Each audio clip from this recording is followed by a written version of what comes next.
The morning sun cast long shadows across the pristine courtyard of Buckingham Palace, as Staff Sergeant Michael Rodriguez adjusted his dress blue uniform for what felt like the 100th time. The crisp October air carried with it the distant sounds of London traffic, but within the palace grounds, an almost sacred silence prevailed. Michael had been selected for this extraordinary honor after 15 years of distinguished service in the United States Marine Corps, and today marked his first day as part of a special cultural exchange program between American and British military forces.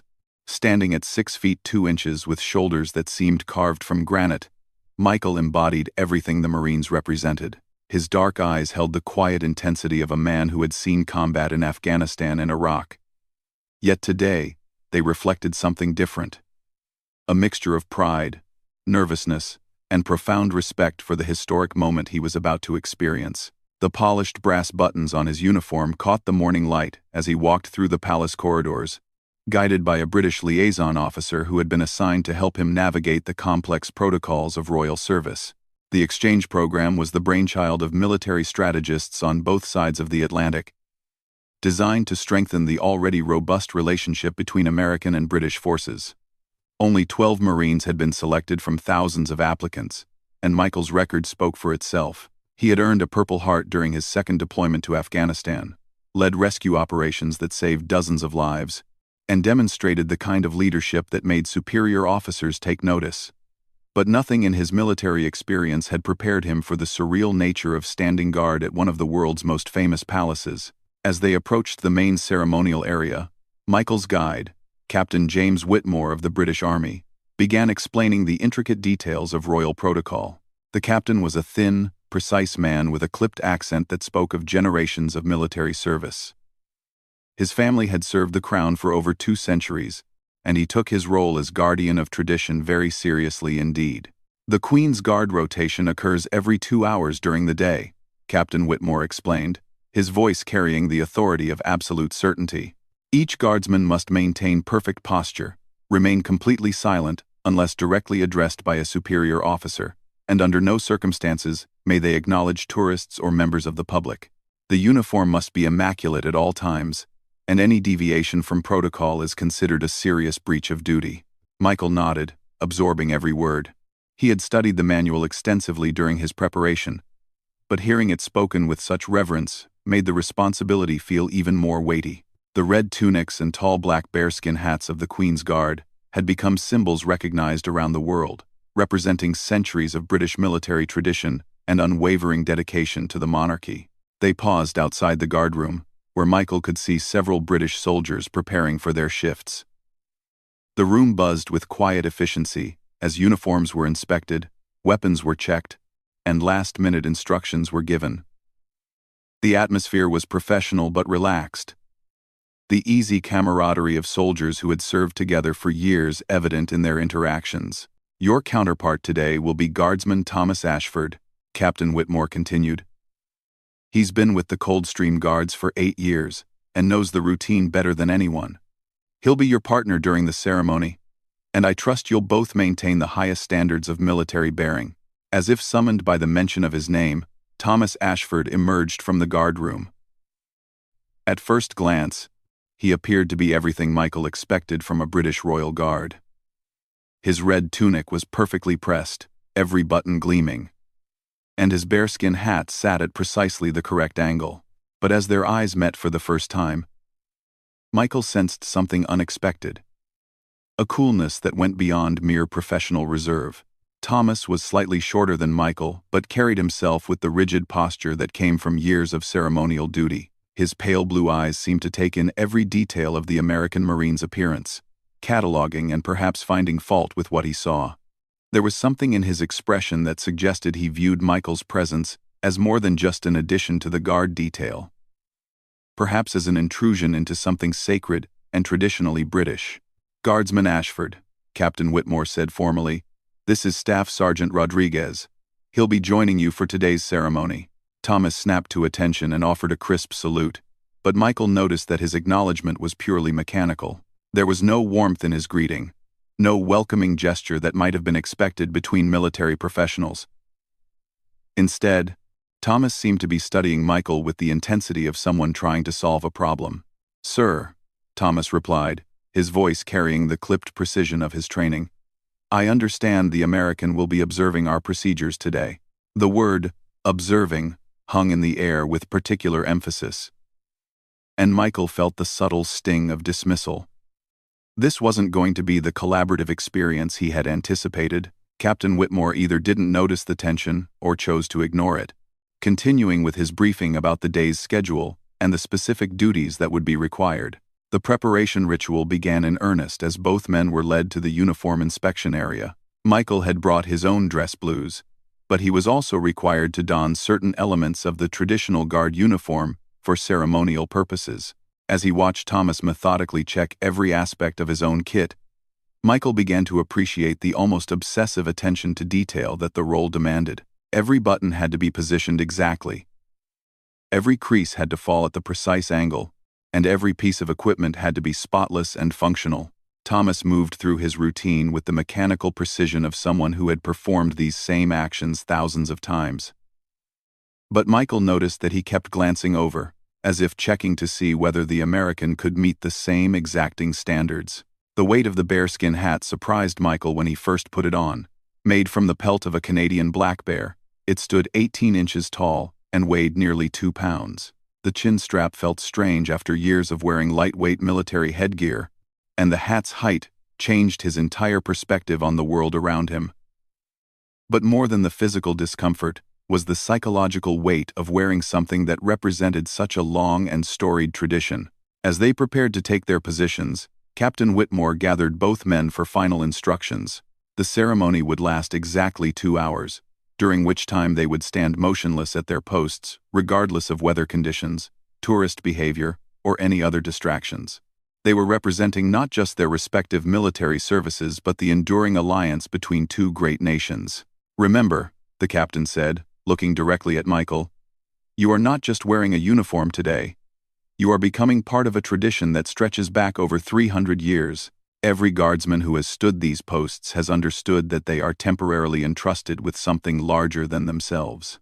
The words resonated deeply with Michael, who had always understood military service in terms of duty and sacrifice.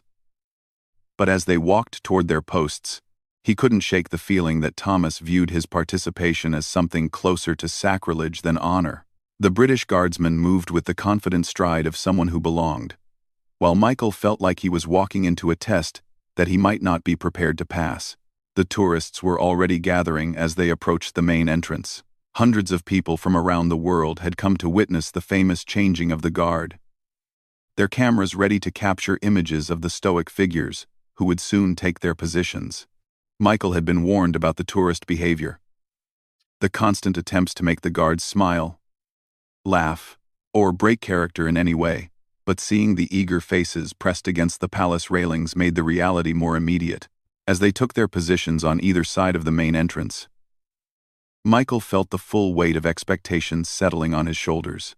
To his right stood Thomas, already transformed into the perfect statue-like figure that tourists expected to see. His eyes stared straight ahead, his expression completely neutral, and his body held in the rigid posture that had become synonymous with British military precision. The first test came within minutes.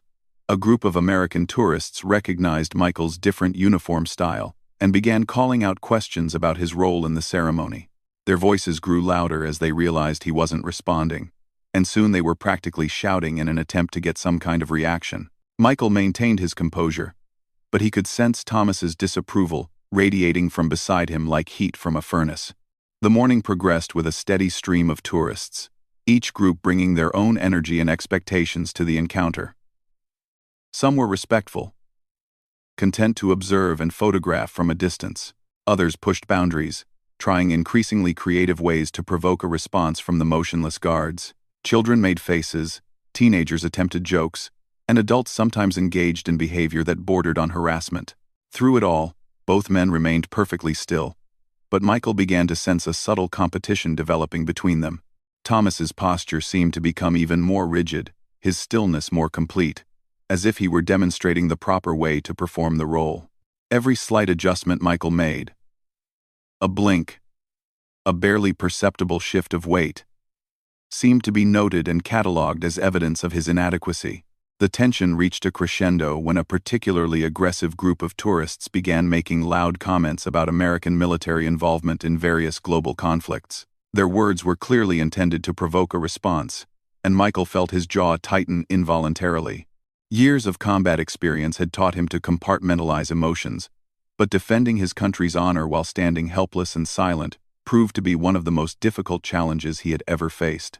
As the 2-hour shift finally neared its end, Michael realized that his first day at Buckingham Palace had become something more complex than he had anticipated. What should have been a straightforward ceremonial duty had evolved into a silent battle of wills between two proud military traditions. The changing of the guard ceremony that followed would be watched by hundreds of tourists, but for Michael and Thomas, it had become something far more personal, a test of who could better embody the ideals their respective services claimed to represent. The moment when they would finally be relieved of their posts couldn't come soon enough. Yet Michael also dreaded the conversation that would inevitably follow. He had come to London expecting to build bridges between Allied forces, but instead found himself locked in an unspoken conflict with a man who seemed to view his very presence as an affront to everything the British military held sacred. As the relief guards approached and the formal changing ceremony began, Michael caught a glimpse of something in Thomas's peripheral vision.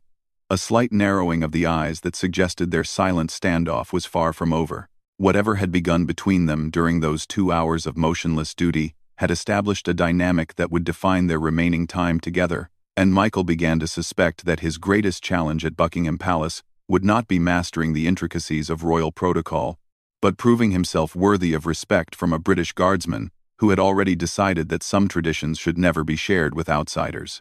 The ceremony concluded with military precision, but as they marched back toward the guardroom, Michael could feel the weight of Thomas's skeptical gaze following his every step. The first day had ended, but the real test of wills was just beginning.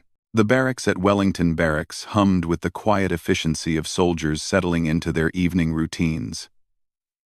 Michael Rodriguez sat on the edge of his assigned bunk, carefully cleaning his dress uniform and reflecting on the events of his first day. The accommodation was Spartanly functional but comfortable enough, and he had been given a private room in consideration of his status as a visiting foreign serviceman. Through the window, he could see the lights of London beginning to twinkle as darkness fell over the city. Down the hall, he could hear the muffled voices of British soldiers discussing the day's events. While he couldn't make out specific words, the tone suggested the kind of casual conversation that followed any routine duty shift. Michael wondered if his performance that day was among the topics being discussed, and whether Thomas Ashford was sharing his assessment of the American Marines' capabilities with his fellow guardsmen. The cultural differences had become apparent almost immediately. Where American military culture emphasized adaptability and initiative, the British Guards seemed to value tradition and unwavering adherence to established procedures above all else. Michael had spent his career learning to think on his feet, to adapt to changing circumstances, and to take decisive action when situations demanded it. But Royal Guard duty required a different kind of strength. The mental fortitude to remain completely still and silent, regardless of provocation or discomfort. His reflections were interrupted by a knock on the door. Michael opened it to find Thomas Ashford standing in the hallway, still wearing his uniform but having removed the ceremonial elements. Without the towering bearskin hat and elaborate regalia, Thomas appeared younger and somehow more approachable, though his expression remained as stern as it had been during their duty shift. "Staff Sergeant Rodriguez," Thomas said formally. "I wondered if we might have a word about tomorrow's duties." Michael stepped aside to allow Thomas into the room, noting the slight stiffness in the British soldier's manner. Even in this informal setting, Thomas maintained the rigid posture that seemed to be his natural state, as if relaxation itself might be considered a form of military weakness. "Of course," Michael replied, gesturing toward the room's single chair while he remained standing. "I appreciate any guidance you can offer about the protocols." Thomas remained standing as well, creating an awkward moment of two military professionals trying to establish the appropriate dynamic for their interaction. Finally, Thomas spoke, his voice carrying the same clipped precision that had characterized all of his communications throughout the day. "I want to be clear about something from the start," Thomas began. his pale blue eyes fixed directly on Michael's face. The Queen's Guard is not simply a job or an assignment. It represents the culmination of centuries of British military tradition, and every man who wears this uniform bears the weight of that history. What we do here isn't just ceremony. It's the embodiment of our commitment to crown and country. Michael listened carefully, recognizing the underlying message in Thomas's words. This wasn't just an explanation of duties. It was a challenge to prove that an outsider could understand and respect the deeper meaning of what they were being asked to do. "I understand the significance," Michael replied evenly. "In the Marine Corps, we have our own traditions that go back to 1775. We understand what it means to carry the weight of history and to represent something larger than ourselves." "Do you?" Thomas asked, the question carrying just enough edge to make it clear that he harbored serious doubts. "Because what I observed today suggested someone who was performing a role rather than living a commitment. The tourists could sense it, even if you think you were maintaining proper bearing." The accusation stung because Michael suspected there might be some truth to it. He had approached the duty as a professional challenge to be mastered, rather than as a sacred trust to be honored. The distinction was subtle but important, and Thomas had identified it with uncomfortable accuracy. "What exactly are you saying?" Michael asked, his own voice taking on a harder edge. "I'm saying that standing post at Buckingham Palace requires more than just military discipline," Thomas replied. "It requires an understanding of what we represent that goes beyond following orders or maintaining proper posture. The Queen's Guard doesn't just protect the monarchy. We embody the values and traditions that have sustained the British nation for generations." Michael felt his temper beginning to rise. After 15 years of distinguished military service, including multiple combat deployments where he had risked his life for his country and his fellow Marines, being lectured about commitment and dedication by someone who spent his days standing motionless for tourists felt deeply insulting. "With all due respect, Guardsman Ashford," Michael said, using Thomas's formal rank deliberately, "I've served in actual combat zones where the stakes were life and death. I've led Marines through firefights in Afghanistan and Iraq. I think I understand something about duty and commitment." Thomas's expression didn't change, but Michael noticed a slight tightening around his eyes. "Combat experience is certainly valuable," Thomas acknowledged, "but it's not the same as understanding the weight of tradition. War tests a soldier's courage and skill, but guard duty tests something different: the ability to embody an ideal, even when no one is shooting at you." The conversation had clearly moved beyond professional discussion into something more personal and confrontational. Both men seemed to recognize that they were no longer just talking about military protocols, but about fundamentally different approaches to service and tradition. "You think because I'm American, I can't understand your traditions," Michael said, stating what had been implicit in their interactions all day. "You've decided I don't belong here before you even gave me a chance to prove myself." "It's not about nationality," Thomas replied, though his tone suggested otherwise. "It's about understanding that some things shouldn't be diluted or modified for the sake of international cooperation. The Queen's Guard has maintained its standards and traditions for over 300 years. Those standards don't need to be adjusted to accommodate foreign perspectives." Michael realized that they had reached the crux of their conflict. Thomas wasn't just questioning his individual capabilities. He was challenging the entire premise of the exchange program. In the British Guardsman's view, allowing foreign soldiers to participate in royal ceremonies represented a compromise of sacred traditions rather than an opportunity for international cooperation. "So what you're really saying," Michael continued, "is that you think this entire program is a mistake? That Americans, that I, have no business wearing your uniform or participating in your ceremonies?" Thomas was quiet for a long moment, clearly weighing how directly he wanted to express his feelings. Finally, he spoke with characteristic precision. "I think there are certain responsibilities that should remain with those who have been raised to understand their full significance. The Queen's Guard isn't just about military competence. It's about embodying a way of life and a set of values that can't be taught in a few weeks of preparation." The implication was clear, and Michael felt his anger rising. But years of military discipline helped him maintain control. even as he struggled with the urge to respond more forcefully to what he perceived as both personal and national insults. "I see," Michael said quietly. "So tomorrow, when we stand post together, you'll be waiting for me to fail. You'll be looking for evidence that Americans can't measure up to British standards." "I'll be maintaining the same standards I always do," Thomas replied. "If that creates difficulty for you, perhaps that says something about your preparation, rather than my expectations." The challenge was unmistakable, and Michael realized that tomorrow's duty would be fundamentally different from what he had experienced today. Instead of simply learning to perform ceremonial duties, he would be engaged in a test of wills, with a man who had already decided he was unworthy of the honor he had been given. After Thomas left, Michael sat alone in his room, staring out at the London skyline and trying to process the conversation. He had encountered resistance and skepticism throughout his military career. But this felt different.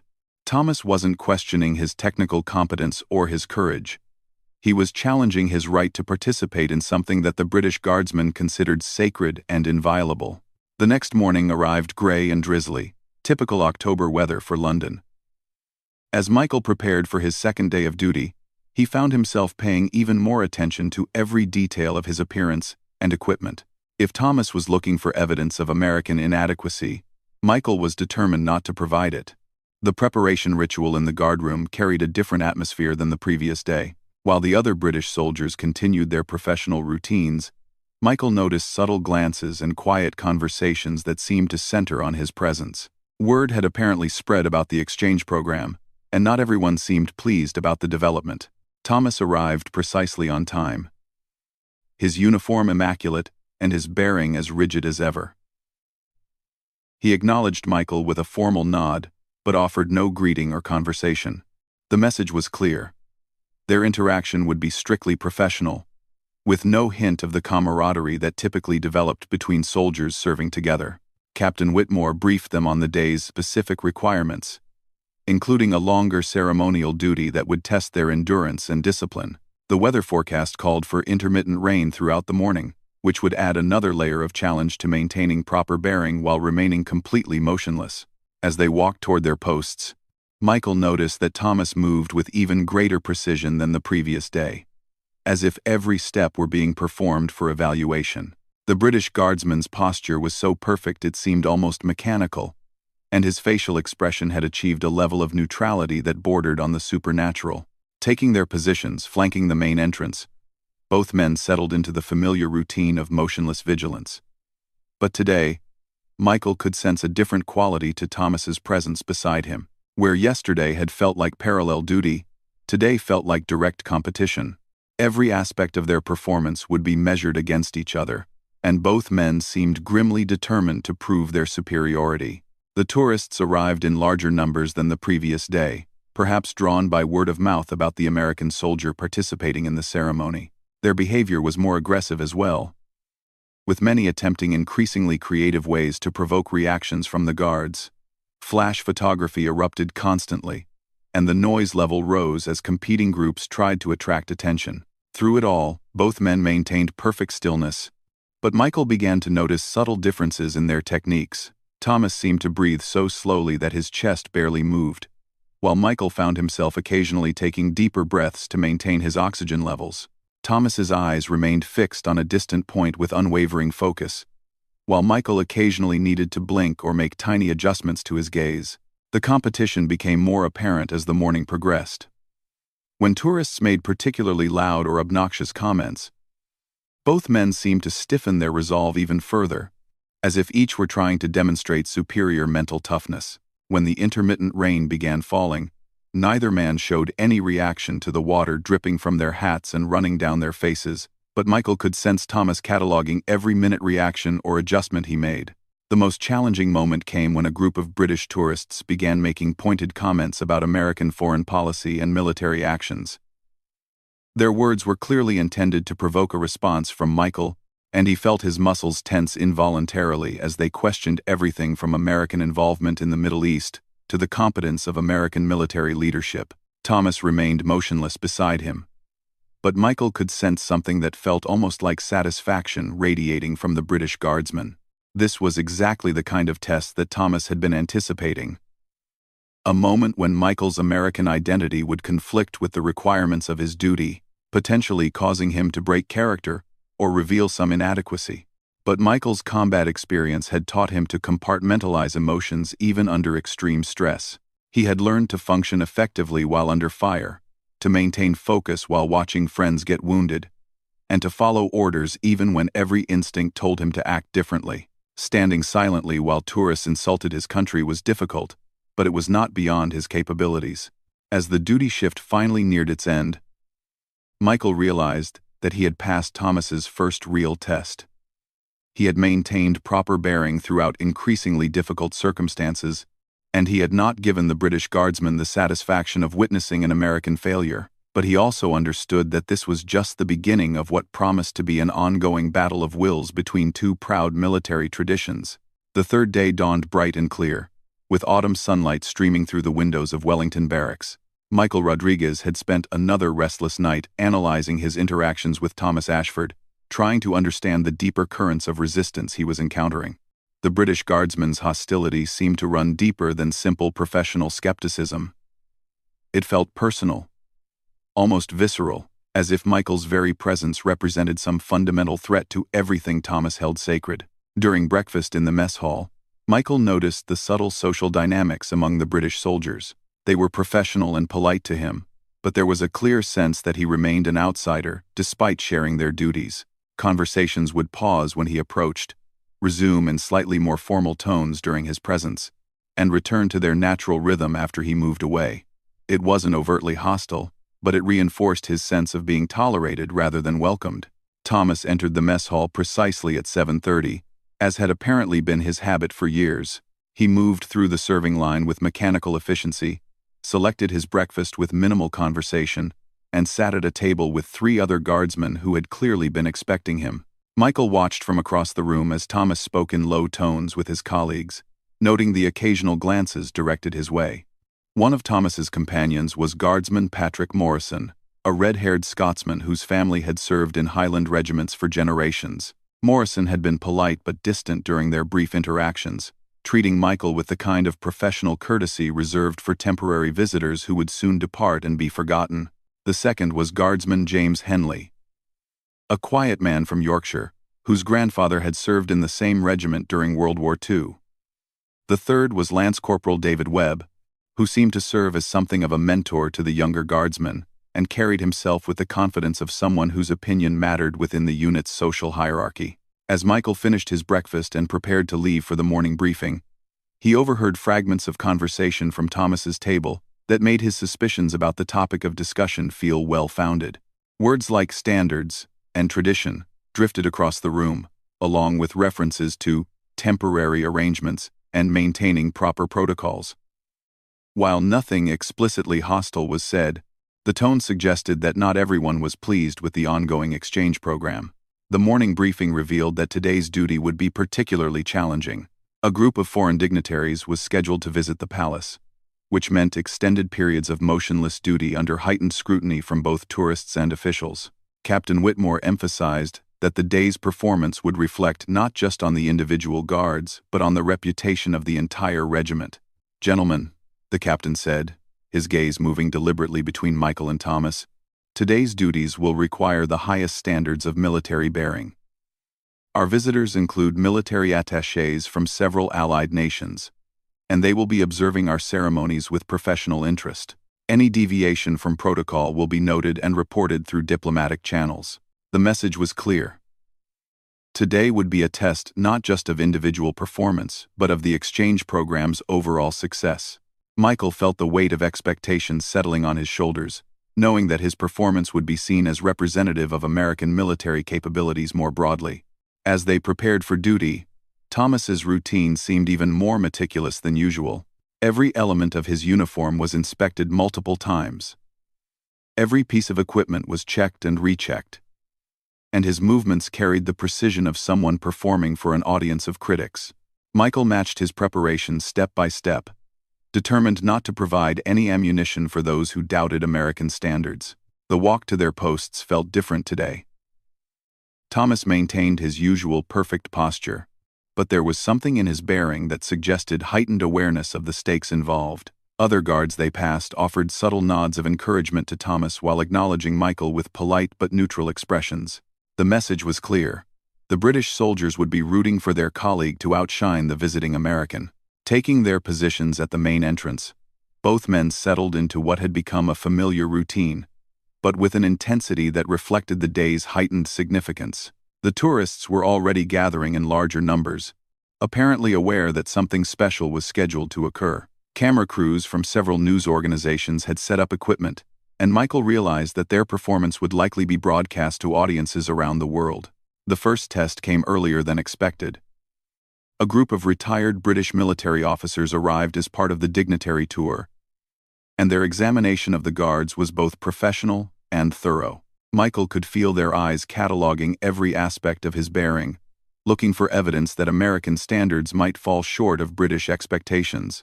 These were men who had dedicated their lives to military service and who understood exactly what proper guard duty required.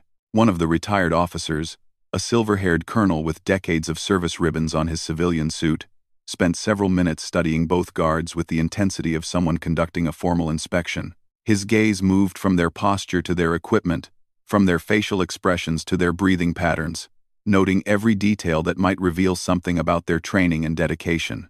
Thomas remained absolutely motionless under this scrutiny, his bearing so perfect that he seemed more like a statue than a living person. His eyes stared straight ahead with unwavering focus.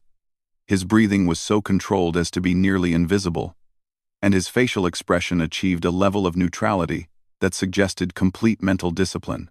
Michael matched this performance as closely as possible, drawing on years of military training to maintain perfect stillness, despite the intense examination. But he could sense the colonel's particular interest in his performance, and he understood that this was exactly the kind of moment Thomas had been anticipating, an opportunity for British military professionals to directly compare American and British standards. The inspection seemed to last forever.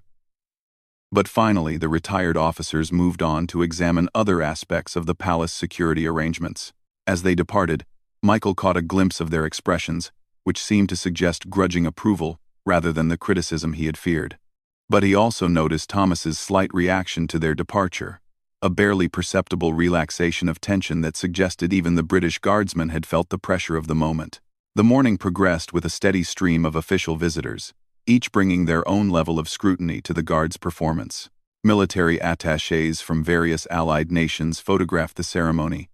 Diplomatic personnel observed protocols with professional interest, and government officials noted details that would likely appear in reports about British military capabilities and traditions.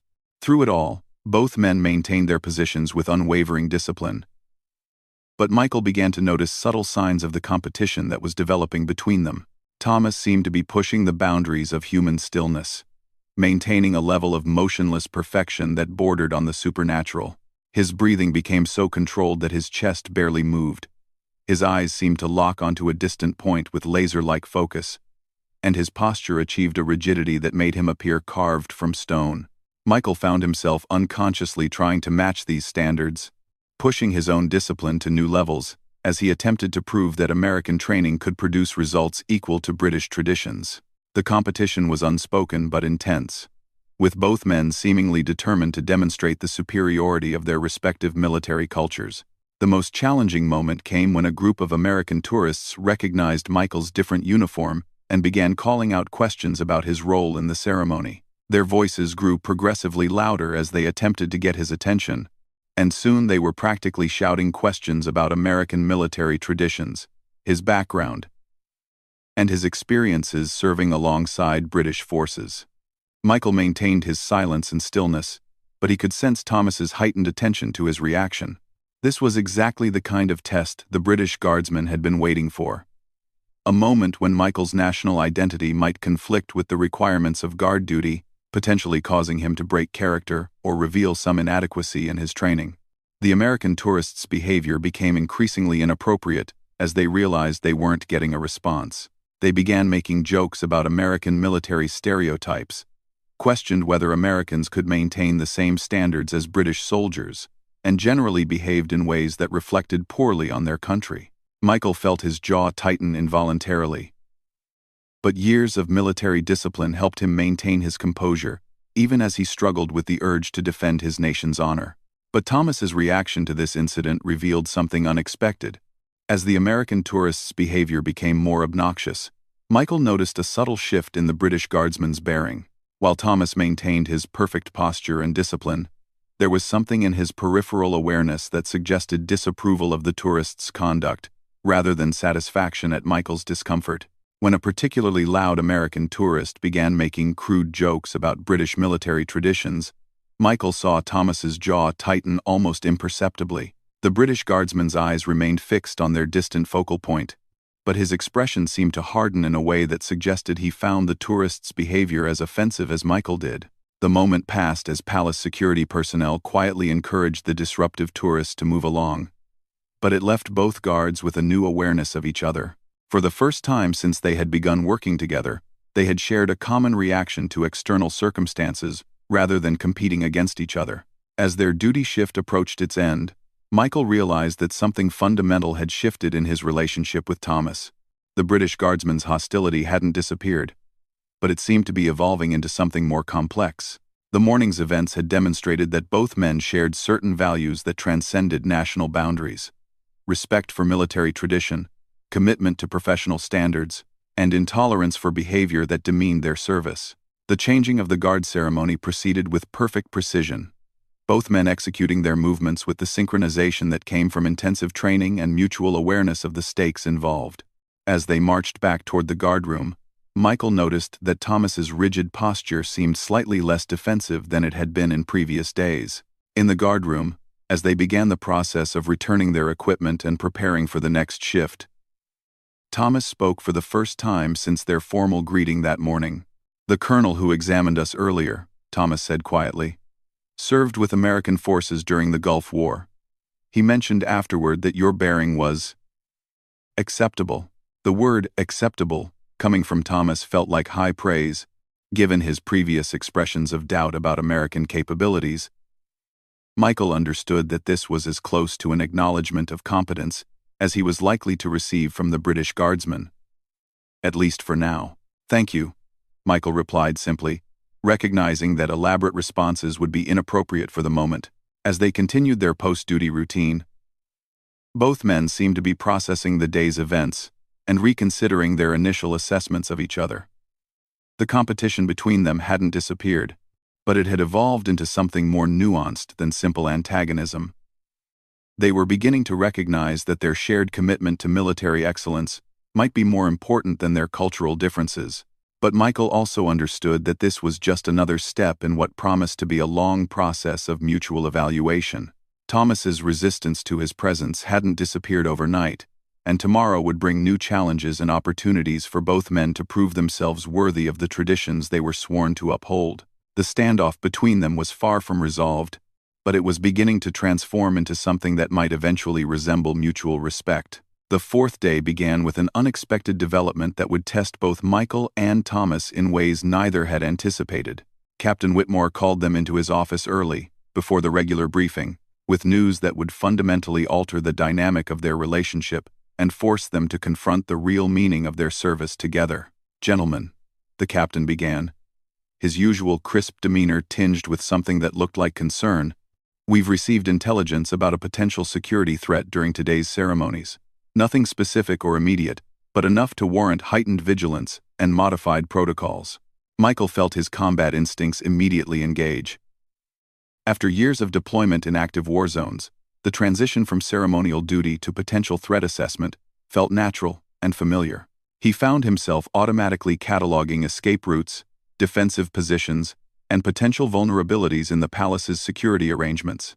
Thomas's reaction was different, but equally professional. While he had never served in combat zones, his years of royal protection duty had included extensive training in threat recognition and response. His bearing shifted subtly from ceremonial perfection to tactical awareness, though an untrained observer might not have noticed the change. "The threat assessment indicates possible disruption, rather than physical danger," Captain Whitmore continued, "but we cannot afford to take any chances with royal security. Your duty stations will remain the same, but you'll be equipped with emergency communication devices and will need to maintain heightened situational awareness throughout your shifts. The captain's briefing continued with detailed instructions about modified protocols, communication procedures, and contingency plans. Both guards would need to balance their traditional ceremonial responsibilities with active security awareness, maintaining the appearance of normal operations while remaining prepared for potential emergency situations. As they left the captain's office, Michael noticed that Thomas's entire demeanor had changed. The British guardsman's previous focus on ceremonial perfection had been replaced by the alert professionalism of someone preparing for possible action. For the first time since they had begun working together, Thomas seemed to be viewing Michael as a potential ally rather than a rival. "Your combat experience," Thomas said quietly as they walked toward the armory to collect their additional equipment, "will be valuable if the situation develops beyond ceremonial concerns." The admission was significant, coming from someone who had previously questioned Michael's understanding of military tradition. Thomas was acknowledging that there were aspects of military service where American experience might actually be superior to British training, and that recognition marked a fundamental shift in their relationship. "Thank you," Michael replied, understanding the importance of not overreacting to this concession. "But I hope we won't need to test that experience today." The equipment briefing introduced them to sophisticated communication devices that could maintain contact with palace security while remaining completely concealed beneath their ceremonial uniforms. The technology was impressive, representing the intersection of traditional military protocols with modern security requirements. As they prepared for their duty shift, both men approached their routines with renewed focus. The competition between them hadn't disappeared, but it had been temporarily superseded by shared professional concern for potential threats. Michael noticed that Thomas's inspection of his equipment and bearing was more collaborative than critical, as if the British guardsmen were checking to ensure his partner was properly prepared rather than looking for evidence of inadequacy.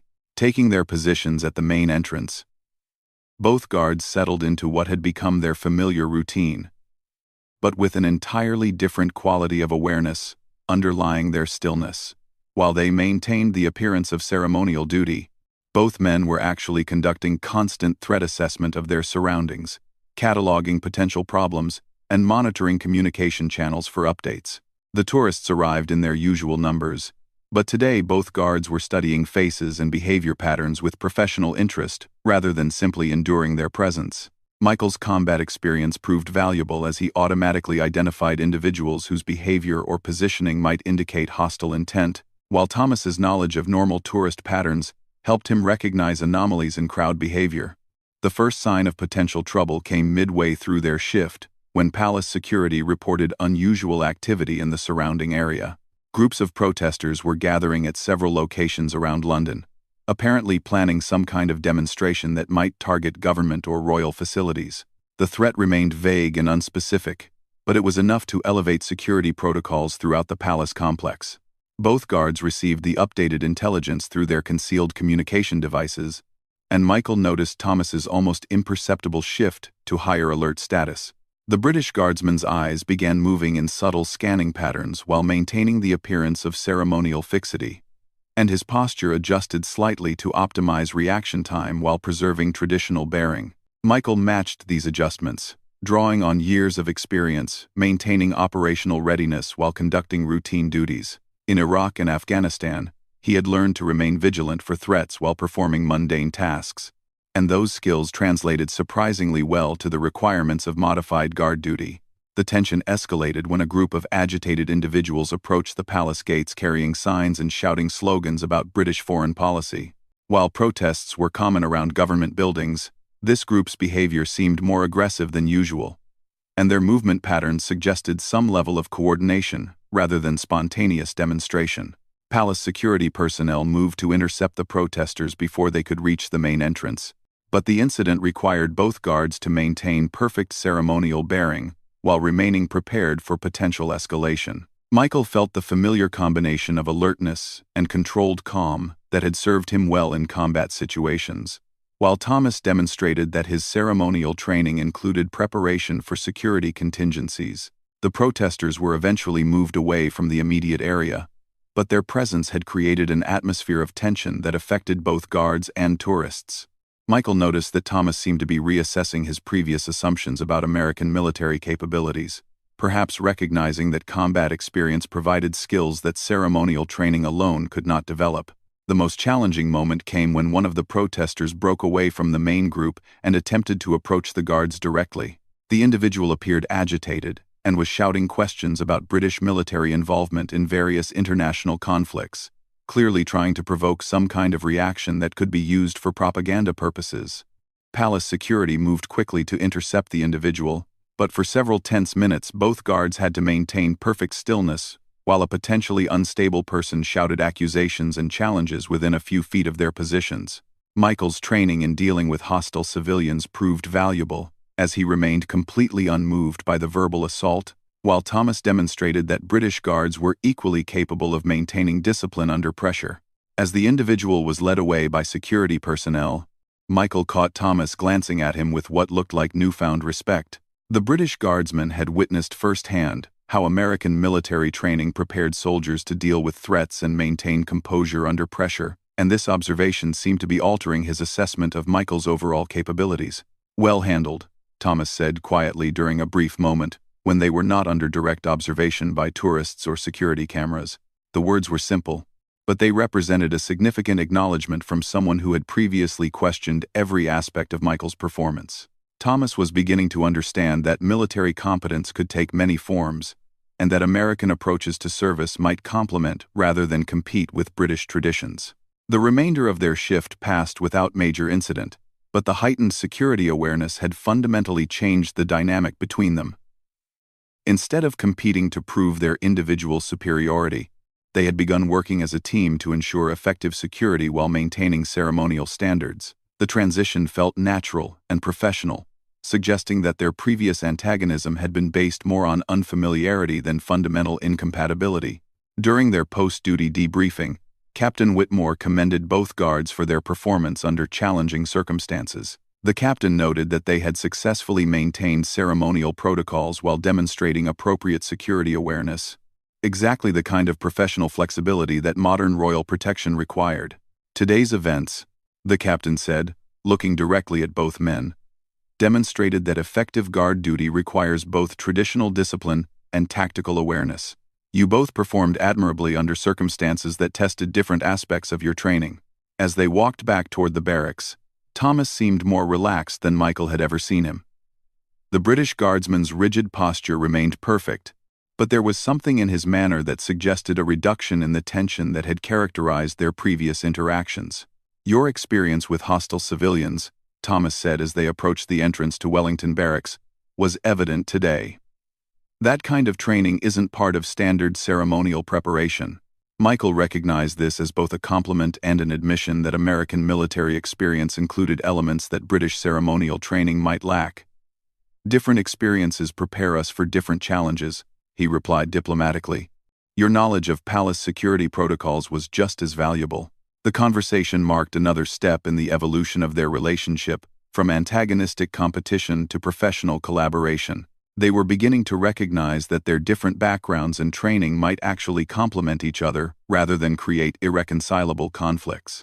That evening, as Michael sat in his room reflecting on the day's events, he realized that the security threat had forced both him and Thomas to move beyond their initial assumptions and prejudices. When faced with potential danger, their shared commitment to military excellence had proven more important than their cultural differences or competitive instincts. The standoff between them wasn't over, but it was transforming into something more constructive. Tomorrow would bring new challenges and opportunities for them to further develop their working relationship, but today had established that beneath their surface differences lay a foundation of mutual respect for professional competence and dedication to duty. Michael understood that he had passed another test in Thomas's evaluation, but more importantly, he had begun to see past his own assumptions about British military culture. The ceremonial traditions that had initially seemed pointless or outdated were beginning to reveal their deeper significance as expressions of values that he actually shared: dedication, discipline, and unwavering commitment to service. The fourth day had ended with both men having learned something important about themselves and each other. Their relationship remained complex and somewhat formal, but it was no longer defined by simple antagonism. They were beginning to understand that they might have more in common than either had initially been willing to admit, and that recognition was creating space for something that might eventually resemble genuine partnership. The fifth day arrived with an air of finality that both Michael Rodriguez and Thomas Ashford could feel. This would be their last shift together, as Michael's assignment to the Royal Guard was scheduled to conclude that afternoon. The week that had begun with suspicion and antagonism was ending with something neither man had expected when they first locked eyes in that palace courtyard: a grudging mutual respect that transcended their cultural and professional differences. The morning briefing carried a different tone than previous days. Captain Whitmore announced that today's ceremony would be particularly significant, as it would include a formal acknowledgement of the international exchange program before an audience of military dignitaries, government officials, and international press. Both guards would be representing not just their individual competence, but the success of military cooperation between allied nations. Today's performance, the captain said, his gaze moving deliberately between Michael and Thomas, will be scrutinized by officials from both our governments. The success of this exchange program, and potentially future similar initiatives, may depend on the professionalism you demonstrate over the next few hours. The weight of responsibility was enormous. Michael realized that his performance would be seen as representative of American military capabilities more broadly, while Thomas understood that his role was to demonstrate that British traditions could accommodate international cooperation without compromising their essential character. As they prepared for what would be their final shift together, both men approached their routines with heightened attention to detail. Michael's uniform preparation was more meticulous than ever, every element checked and rechecked to ensure absolute perfection. Thomas matched this intensity, his own routine elevated to an almost ritualistic level of precision that seemed to transform the simple act of dressing into a ceremony of dedication. The walk to their posts felt different today. Instead of the competitive tension that had characterized their previous days together, there was a sense of shared purpose that had developed through their gradual recognition of each other's competence and commitment. They moved with synchronized precision, their steps matching in rhythm as if they had been partners for years rather than days. Taking their positions for the final time, both guards settled into the familiar stance that had become second nature through repetition and mutual adjustment. But today, Michael noticed something he had missed in previous days. The way Thomas's presence beside him had become reassuring rather than challenging. The British guardsman's unwavering professionalism had evolved from a source of intimidation into a standard worth emulating. The ceremony began with unprecedented formality. Distinguished guests from multiple nations took their positions to observe the changing of the guard, their presence lending additional gravity to what was already a solemn occasion. Camera crews from international news organizations documented every moment, ensuring that their performance would be broadcast around the world. Michael felt the familiar weight of the bearskin hat and the pressure of the wool uniform. But today, these physical discomforts seemed less significant than they had during his first days on duty. He had learned to channel his discomfort into enhanced focus, using the physical challenges as a way to maintain the mental discipline that perfect guard duty required. Thomas stood beside him with his usual impeccable bearing, but Michael sensed something different in the British guardsman's presence today. The rigid perfection was still there, but it was accompanied by what felt almost like pride in their partnership. Thomas seemed to have moved beyond simply tolerating Michael's presence to actually respecting his contribution to their shared duty. The first major test came when the formal inspection began.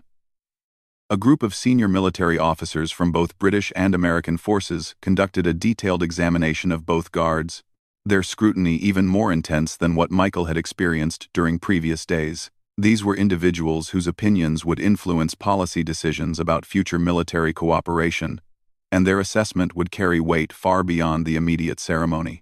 The British officers examined Thomas with the critical eye of professionals who understood exactly what proper guard duty required, noting every aspect of his bearing, equipment, and discipline. Their examination was thorough but routine, reflecting their confidence that a British guardsman would meet all established standards without question.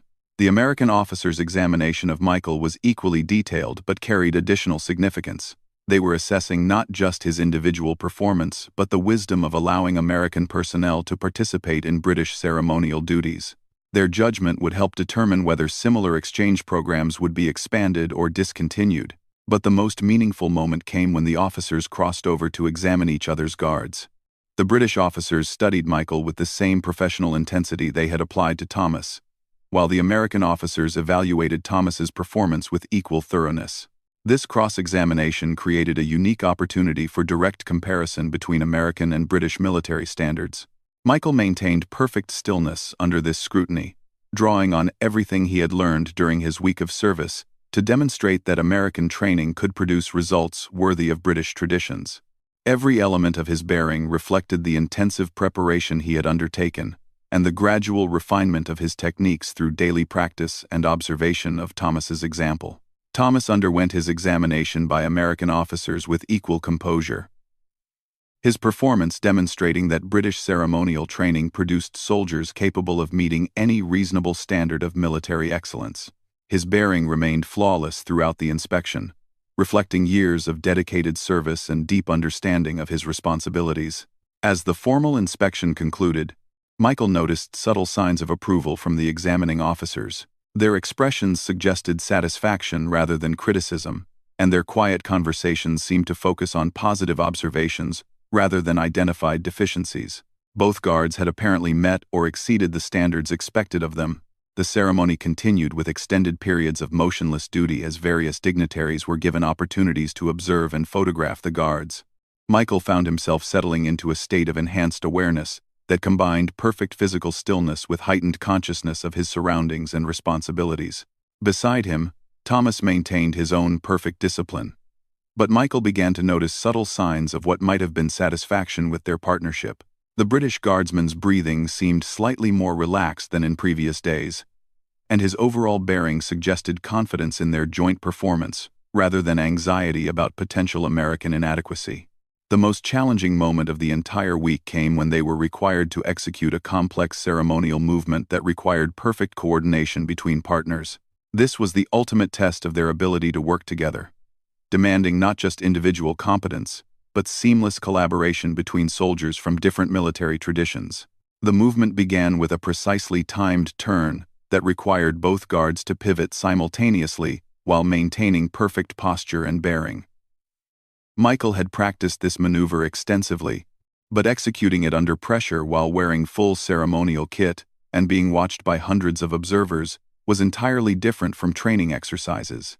Thomas moved with the mechanical precision that came from years of repetition, his every action demonstrating the muscle memory that allowed complex movements to be performed flawlessly under any circumstances. Michael matched his partner's timing and bearing, drawing on his own military training to execute movements that felt natural despite their ceremonial complexity. The sequence continued with a series of coordinated steps and position changes that required both guards to maintain perfect synchronization while preserving their individual bearing and discipline. Each movement was scrutinized by observers who understood the technical requirements and could identify even minor errors in timing or execution. As they completed the final elements of the ceremonial sequence, Michael realized that they had achieved something remarkable. Despite their different backgrounds and training, they had managed to perform as a unified team, their movements coordinated, and their bearing equally professional. The week-long process of mutual evaluation and gradual accommodation had culminated in a demonstration of genuine partnership. The ceremony concluded with the formal changing of the guard, both men executing their final movements with the precision and dignity that the occasion demanded. As they marched away from their posts for the last time as partners, Michael felt a sense of accomplishment that went beyond simple professional satisfaction. In the guard room, as they began the process of returning their equipment and concluding their partnership, Thomas spoke with uncharacteristic directness about their week together. "When you arrived," Thomas said quietly, "I believed that allowing foreign soldiers to participate in royal ceremonies was a mistake that would diminish our traditions.